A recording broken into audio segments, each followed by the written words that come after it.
ఇంత మోసం చేసిన దాన్ని మహానుభావురాలని నెత్తినెక్కించుకుంటున్నారా?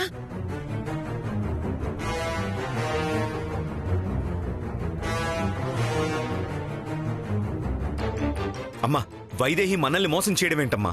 మోసం కాకపోతే ఏంటి నాన్నా? నీకు స్రవంతికి పెళ్లి చేస్తానంటే ఒప్పుకుంది. సరిగ్గా పెళ్లి జరిగే సమయానికి కనిపించకుండా పోయి పెళ్లి ఆగిపోయేలా చేసి అప్పుడు మోసం చేసింది.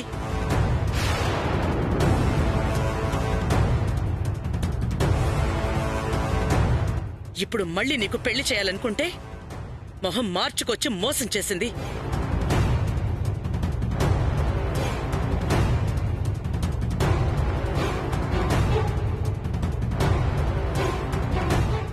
ఏంటి కౌసల్య ఇది? కోడలు తిరిగొచ్చి కొడుకు కోడలు సంతోషంగా ఉంటే చూడకుండా మోసమని ఇలా మాట్లాడుతున్నావేంటి?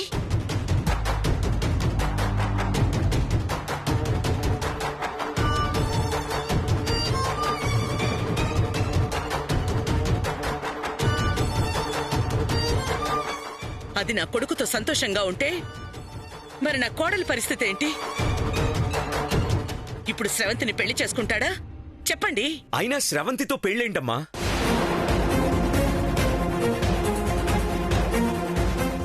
నాకు తెలుసు నువ్వు చేసుకోవు, అందుకే ఆ రోజే చావాలనుకున్నాను. కానీ నా ఇష్టం ఏం చెప్పి బతికేలా చేశారు కదా. ఇప్పుడు నీ ఇష్టం అంటుంటే ఇంకా నేను బతకడం ఎందుకు? చస్తాను.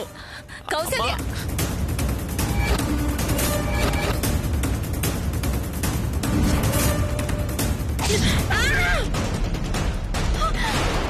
కౌసల్య, కౌసల్య, అత్తయ్య!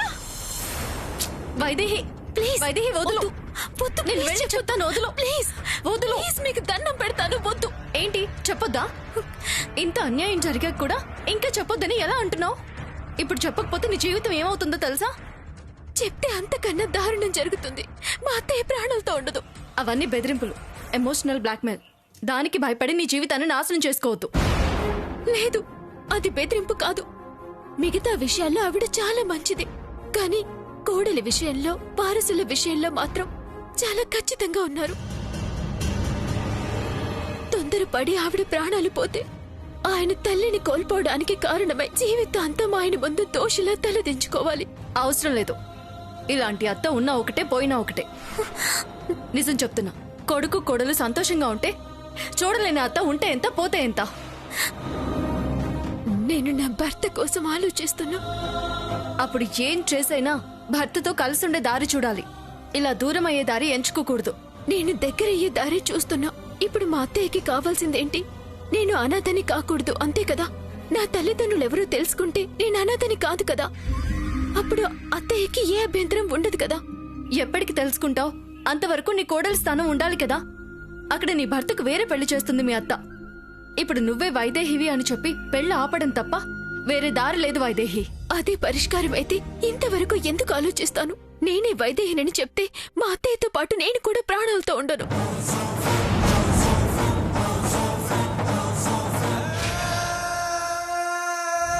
నన్నెవరో చంపడానికి ప్రయత్నించారు అన్నాను కదా. నేను చనిపోయాననుకుని వదిలేశారు. ఇప్పుడు నేనే వైదేహినని తెలిస్తే నన్ను ప్రాణాలతో ఉంచరు. పోనీ పోతే ప్రాణాలు పోయాయి. ఆయన బాధ చూడలేక నిజం చెప్పేద్దామనుకుంటే నాతో పాటు నా వాళ్ళకు కూడా ఏ ఆపద కలుగుతుందోనని భయంగా ఉంది. అందుకే ఈ అజ్ఞాతవాసం. ముందు నన్ను ఎవరు ఎందుకు చంపాలనుకుంటున్నారో తెలుసుకోవాలి. మా అమ్మ నాన్నల గురించి తెలుసుకోవాలి. అంతవరకు ఈ ఏడబాటు తప్పదు. మరి పెళ్లి సంగతేంటి? జరగదు, జరగనివ్వను. ఎలా తెలీదు, కానీ నేనే వైదేహినని చెప్పకుండా ఆపాలి. దయచేసి మీకు తెలిసిన నిజం ఎవ్వరికీ చెప్పొద్దు. చెప్పను, కానీ ఎప్పటి వరకు తెలుసా? ఈ పెళ్లి ఆగుతుంది అన్న నమ్మకం ఉన్నంత వరకు. ఈ పెళ్లి ఆగకుండా తాళిబొట్టు కట్టే పరిస్థితి వస్తే మాత్రం ఆఖరి నిమిషంలోనైనా నిజం చెప్పి ఈ పెళ్లిని ఆపేస్తాను. అనవసరంగా తొందరపడద్దు. తొందరపడననే చెప్తున్నాను. ఏమన్నా చెయ్యి, లేక నన్నేం చేయమన్నా చేస్తాను, కానీ ఈ పెళ్లి మాత్రం జరగదు.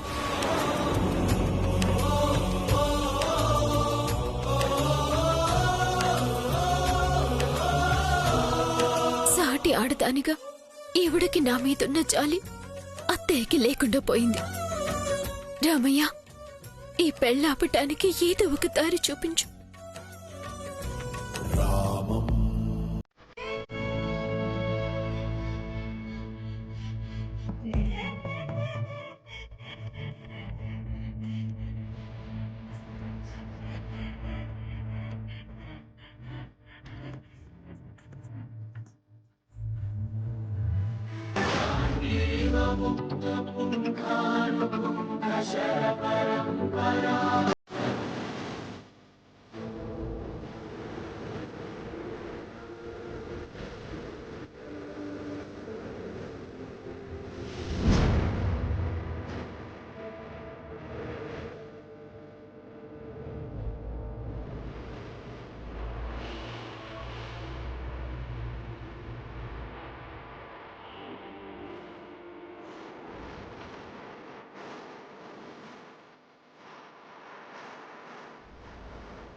బాబు, దశరథ రామయ్య గారి ఇల్లు ఎక్కడో తెలుసా? నాకు తెలియదమ్మా.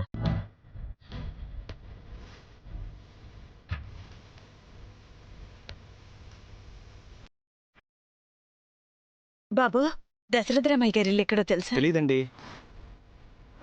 అది కాదయ్యా, ఇక్కడే నాకు తెలీదండి. ఎవరో నాకు తెలీదు.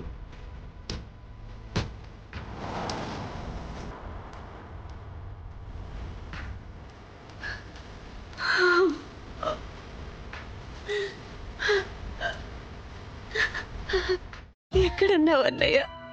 ఇళ్ళల్లో వెతుక్కుంటూ మరీ వస్తున్నాను. ఇంతవరకు నీ ఆచూకీ తెలియలేదు.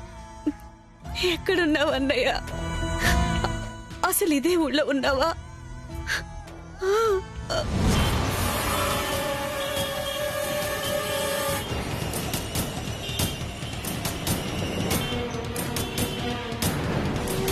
అదిగో అక్కడుందిరా. పదండి. ఆగో ఆగో ఆగో. ఏయ్,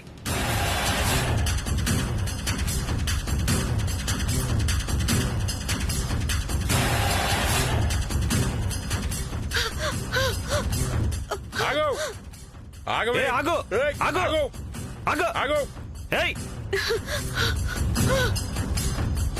ఏయ్, ఏయ్, ఆగో ఆగో. ఏయ్.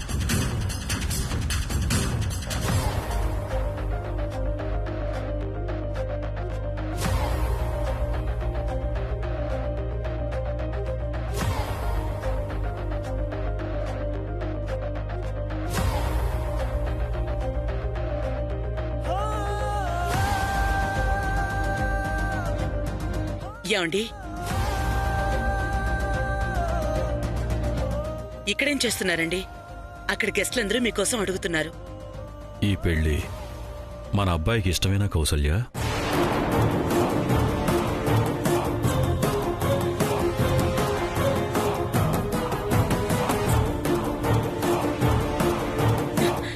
ఇంకొన్ని గంటల్లో పెళ్లి పెట్టుకుని ఇప్పుడు అడుగుతున్నారేంటండి? అదే, ఇంతవరకు ఎందుకు అడగలేదా అని నాకు చాలా బాధగా ఉంది. ఉన్నట్టుండి ఇలా మాట్లాడుతున్నారేంటండి? ఓ, ఇందాక ఆ అబ్బాయి నాతో అలా అన్నాడనా? ఏదో పొరపాటున అన్నాను అన్నాడు కదా, ఇంకా దాని గురించే ఎందుకు ఆలోచిస్తారు?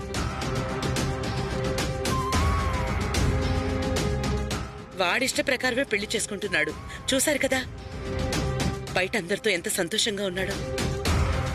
బయట ఉండే సంతోషం లోపల కూడా ఉండాలి కౌసల్య. ఈ పెళ్లి విషయంలో మనం తీసుకున్న నిర్ణయం తప్పో ఒప్పో తెలియడం లేదు. గురువుగారే స్రవంతికి దేవాంష్కి భార్యగా ఉండే హక్కు ఉందని చెప్పారు కదండి, ఇంకా ఏంటి ఆలోచన? ఇంతవరకు గురువుగారు చెప్పిన ఏ విషయంలోనూ రెండో ఆలోచన వచ్చింది లేదు కౌసల్య. ఇప్పుడు నాకు తెలియకుండానే మనసులో ఏదో ఆందోళన. గురువుగారిని స్వయంగా కలుద్దామంటే ఆయన ఊళ్ళో లేరు. లేకపోవడమే మంచిది. పెళ్లి జరిగేంత వరకు రాకపోవడమే మంచిది. సరే, నేనలా గుడి వరకు వెళ్ళొస్తాను. కాసేపట్లో పెళ్లి, ఇంటి నిండా చుట్టాలని పెట్టుకుని ఇప్పుడు గుడికెళ్ళవేంటండి? పెళ్ళైన తర్వాత కలిసే వెళ్దాం. అంతవరకు మనశ్శాంతిగా ఉండాలి కదా.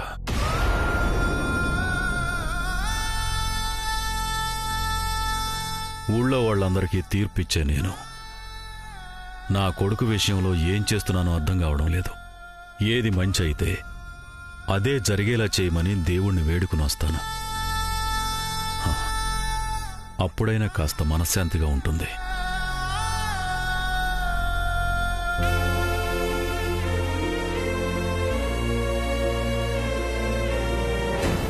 ఇప్పటి వరకు బాగానే ఉన్నారు కదా? సరిగ్గా పెళ్లి సమయంలో ఎందుకిలా ఆలోచిస్తున్నారు?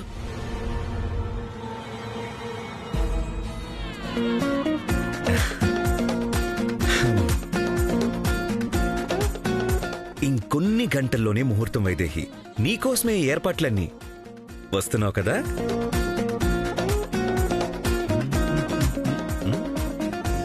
ఏయ్, వచ్చావా? రా రా. కాసేపు గ్యాప్ ఇస్తే వదిలేసావనుకున్నాను. మళ్ళీ వచ్చేసావు అనమాట. ఏం చేస్తాం, పరిస్థితులు అలా ఉన్నాయి. రాక తప్పలేదు. అదే పొద్దున్నుంచి మీరేమీ తినలేదు కదా, జ్యూస్ ఇమ్మని చెప్తే రాక తప్పలేదు. ఓ మంచిది, అక్కడ పెట్టేళ్ళు. వదిలితే తాగరు. దగ్గరుండి తాగించమని మీ అమ్మగారు చెప్పారు.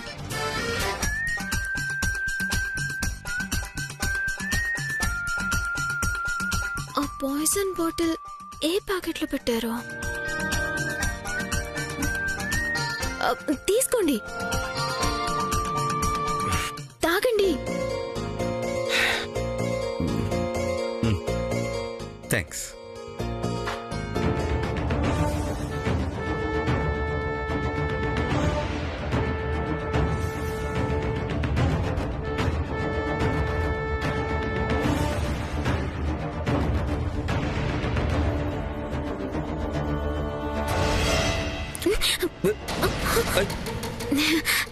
సారీ సారీ, గ్లాస్ కోసమే.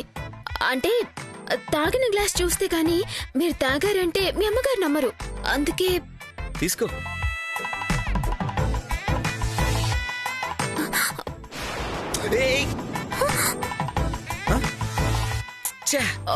సారీ సారీ సారీ, చూసుకోలేదు. చూసుకోవాలి కదా.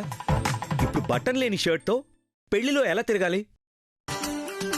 మీ ఊపు చూస్తుంటే షర్ట్ లేకపోయినా పీటల మీద కూర్చునేలా ఉన్నారు, కానీ కంగారు పడకండి, బటన్ నేను కుడతానులే. అవసరం లేదు. వీళ్ళ అమ్మకి చెప్తే వేరే బట్టలు తెప్పిస్తుంది. అప్పుడు ఇది నేనే తెంచానని తెలుస్తుంది. మీ అమ్మగారు తిడతారు. తిట్టించాలనుకుంటే వెళ్ళండి. వెళ్ళరు కదా? 2 నిమిషాలు కదలకుండా ఉండండి, నేనే కుట్టేస్తాను. ఏ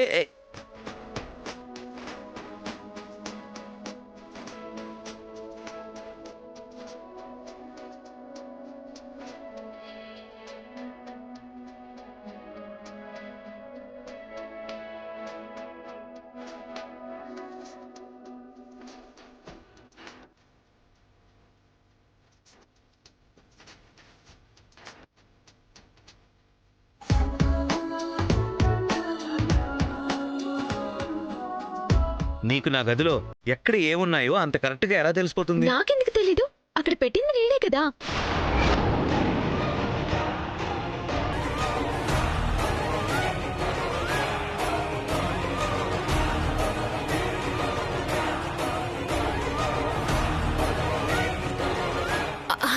అంటే మొన్న గది సర్దేటప్పుడు ఆ పక్క నుండి నేనే తీసి పెట్టాను.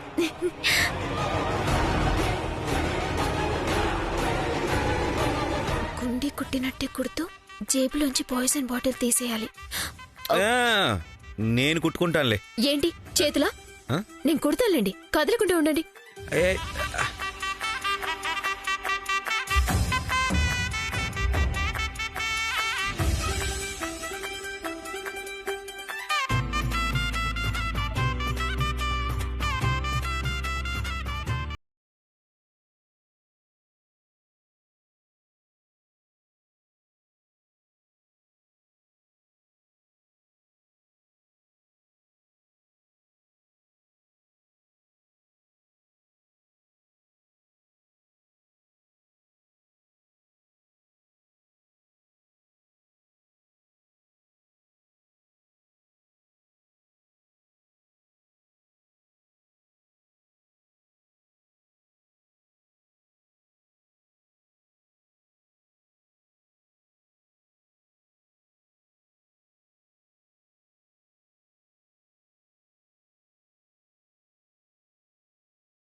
ఏయ్ అయ్యో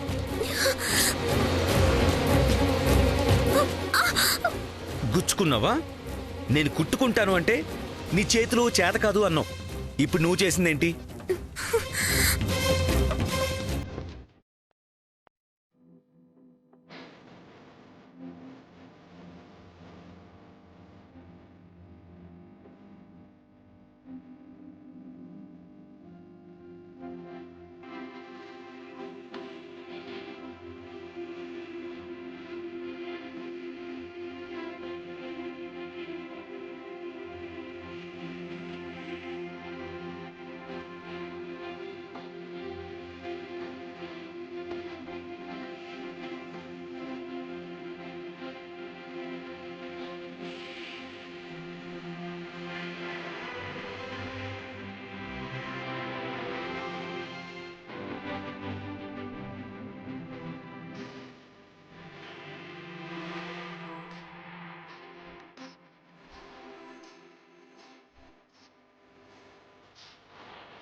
అందులో లేదు,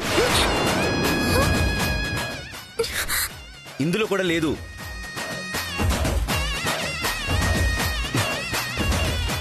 నువ్వు జ్యూస్ తీసుకొచ్చి దగ్గరగా వస్తున్నప్పుడే పాయిజన్ బాటిల్ కోసం వచ్చావని అర్థమైంది.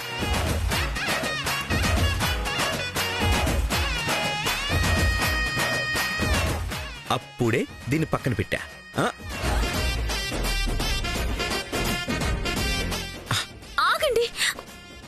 ఆ బాటిల్ ఇవ్వండి. మా అమ్మ అడిగినా ఇవ్వను. వైద్యం వస్తుందని నమ్మకం ఉందిగా, ఇంకా బాటిల్ ఎందుకు? నమ్మకం ఉన్న చోటే అనుమానం కూడా ఉంటుంది.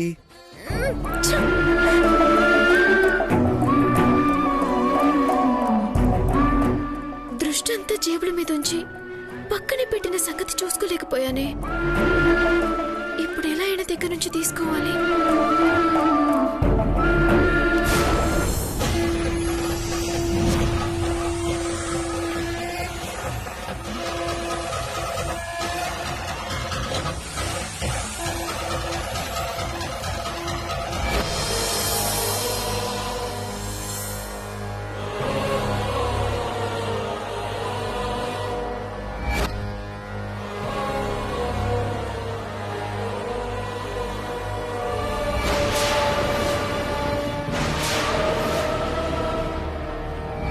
అంటే నా కూతురు రూపం మారిపోయిందా స్వామి? ప్రాణాలే దక్కవనుకున్నాం, కానీ ఆ దైవం మీద భారం వేసి చికిత్స చేశాం. 6 నెలలు పట్టింది కోలుకోవడానికి. నా కూతురు ప్రాణం కాపాడారు. నీ రుణం ఈ జన్మలో తీర్చుకోలేం స్వామి. కానీ నా కూతురు ఎక్కడికి వెళ్ళిందో, ఎందుకు మా దగ్గరికి రాలేదు? మీ దగ్గరికే వస్తానని బయలుదేరింది. రాలేదు స్వామి, నా దగ్గరకు రాలేదు. తన భర్త దగ్గరకు వెళ్ళలేదు. ఒకవేళ రూపం మారిందని తన మొహం చూపించలేక రాలేదా? రూపం మారితే ఏంటి స్వామి, నా బిడ్డే కదా. నా దగ్గరికి రావటానికి ఆలోచన ఎందుకు? రూపం కారణమని నేను అనుకోవడం లేదు. జరిగింది ప్రమాదం కాదు, తనని ఎవరో చంపాలని చూశారని చెప్పింది. చంపాలని చూశారా? ఎవరు స్వామి? అది తనకు తెలీదు. తను ప్రాణాలతో ఉన్నానని తెలిస్తే తనకు తన వాళ్ళకి కూడా ప్రమాదమని చెప్పింది.